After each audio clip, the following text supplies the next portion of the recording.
اللهم صل وسلم وبارك عليك يا حبيبي يا شفيعي يا خير خلق الله. هنعمل النهارده وصفة سهلة وجميلة ولذيذة، وما يجيش شهر رمضان وما يعديش علينا الا ولازم نعملها. الوصفات ديت اجدادنا كانوا بيعملوها وما زالت امهاتنا كانوا بيعملوها. ايه سر الكنافة والقطايف والحلويات الشعبية ديت الموجودة لازم نعملها في رمضان. كل سنة وانتم طيبين بمناسبة الشهر الفضيل ده، وينعاد عليكم بألف خير وهنا وسعادة. وهنعمل النهاردة وصفة جميلة ولذيذة، وكل الناس بتحبها أو معظم الناس بيحبوها، الكنافة. أنا عملت معاكم كنافة قبل كده بالقشطة الكدابة. هنعمل النهاردة الكنافة بطريقة سهلة ولذيذة وبسيطة، وهعملها من مطبخ مامتي، ربنا يخليها لي وبارك فيها يا رب.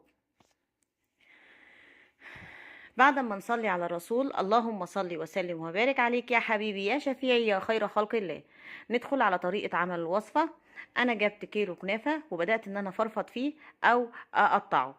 طيب لو موجود عندي وهو محطوط في الفريزر، بطلعه وبكسره عادي جدا، يا اما بايدي يا اما بالكبة.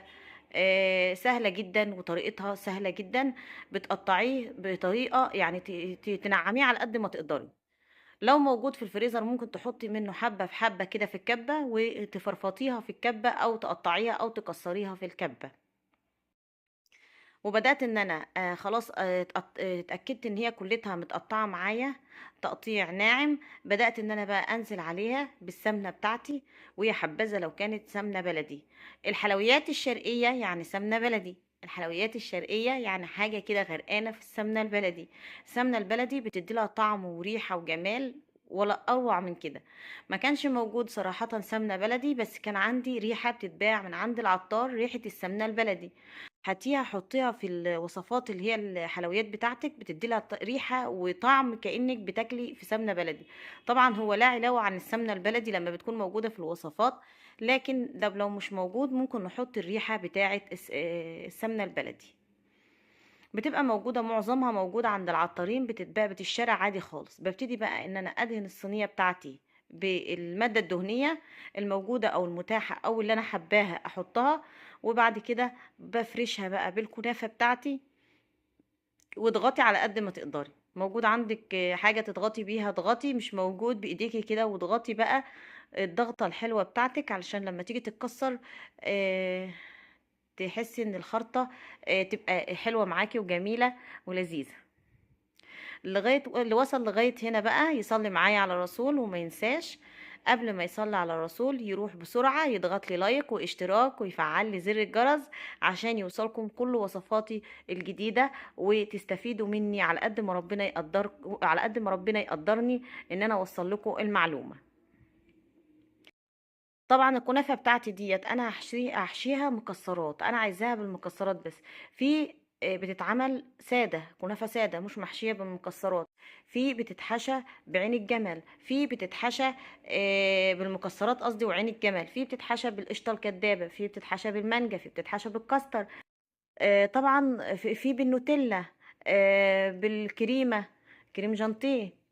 انا كنت عاملاها من قيمه يومين او ثلاثه صراحه بالكريم شانتيل والنوتيلا، بس للاسف ما صورتهاش. انا فضلت ان انا احط دي معاكم لانها كانت بالمكسرات وكانت موجوده مع عزومه عندي والدتي. ففي الوقت ده كنت بصور دي، انما بتاعت تاني يوم ما صورتهاش صراحه. هنعملها ان شاء الله تاني، لسه الايام جايه كتير ان شاء الله، وهنعمل الكنافه باكتر من طريقه زي ما عملت لكم الوصفات، كل وصفه باكتر من طريقه. ما بنقفش عند طريقة محددة او طريقة معينة. بدأت ان انا احطها بقى بالمكسرات. عندك سوداني حطي، زبيب حطي، جوز الهند، عين جمل، فستق، اللي تحبي تحطيه مكسرات سادة حطيه. حابة تحشيها اي حشوة تانية عندك احشيها. بعد ما دهنتها بقى بالمادة الدهنية بتاعتي حطيت عليها حبة سكر بودر، وانا لسه بفرفطها لسه. وبعدين حطيت عليها ريحة السمنة وفرفطتها كويس جدا او فرفطتها في الصينية. وبعد كده بدأت ان انا احطها في الصينية بتاعتي اللي هتدخل الفرن. طبعا مادة دهنية، وبدهن اخر الصينية بتاعتي علشان ما تلزقش مني.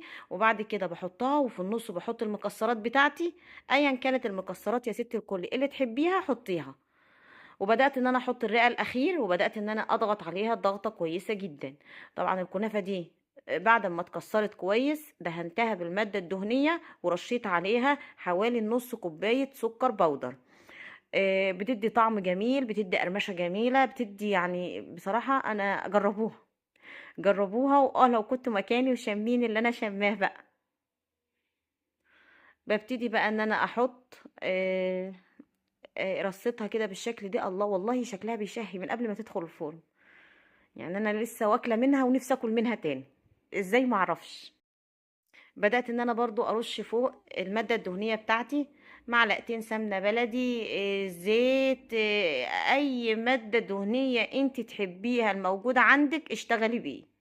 طبعا شعار روز الموجود والمتاح اعملي بيه، ما توقفيش نفسك عند حاجة. وادي الكنافة بتاعتي، الكاميرا صراحة هي ظلمة لونها، صراحة كانت ظلمة لونها. ما شاء الله كان طعمها جميل، كانت مقرمشة قوي، كانت جميلة جدا. ودي سفرة العزومة بتاعتنا. ربنا يخلي لي مامتي وبابايا يا رب ويطول لي في عمرهم. وكانت كبسة ومخلل وبسلة باللحمة وسلطة والعصاير. وبألف هنا على كل حد وله نصيب وأكل من الأكل ده. ويا رب ينعاد عليكم بالخير والسعادة والهنا. وكل سنة وانتم طيبين، وشهر مبارك عليكم وعلى الأمة الإسلامية. اللهم أمين. ونقول والله لسه بدري، يا شهر الصيام جه وعدى. يعني تحس ان الايام بتاعته ايام جميلة وبركة وكل حاجة، وبتجري وما بتقعدش. شهر عزيز علينا جميعا. واقول لكم استودع